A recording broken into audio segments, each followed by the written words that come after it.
paalalahanin tayo at isingin upang mas malawak pa ang ating pagtingin sa biyaya ng Diyos tulad na narinig natin sa unang pagbasa. Sa paglilingkod sa kapwa at pagbuo ng simbahan, bukas palatibay loob, mukha ng Diyos pinamala.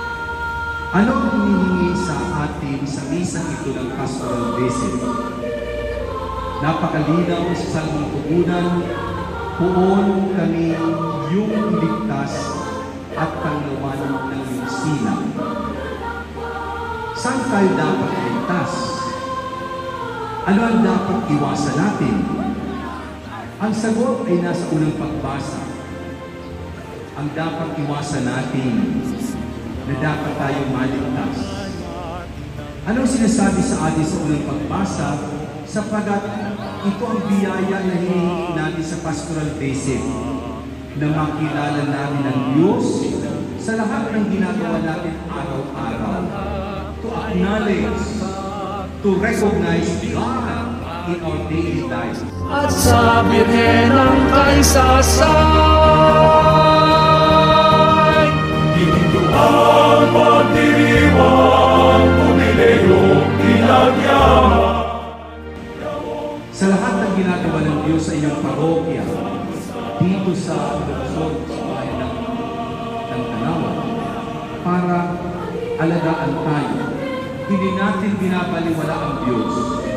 Bagkus, alam natin araw-araw, tayo'y nasa kamay ng Diyos.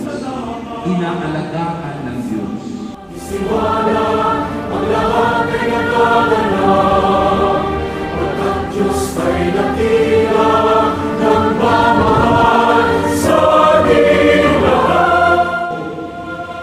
Enlarge the space of your tent. Palawakin natin ang ating pagkakilala sa Diyos na araw-araw inaalagaan tayo. Sino tayo na tutugon sa pagkilala sa biyaya ng kabutihan ng Diyos? Hininto ang pagdiriwa, pumileyong pinagyaman. Anong sinasabi sa atin ni Pope Francis sa kanyang pangaral, Apostolic Exhortation, Evangelii Gaudium?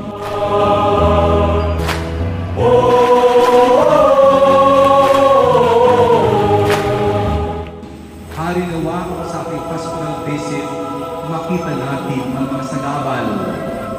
Sagabal sa paglalakbay na maayos. Tinutulungan tayo sa Espiritu upang alisin ang mga demonyo, ang mga sagabal sa ating paglalakbay. Pagpalain ang parokya ng Nuestra Señora de la Soledad. Pagpalain ang inyong bayan, ang inyong city. Hari nawa, buo tayo sa paglilingkod at meron tayong patutunguhan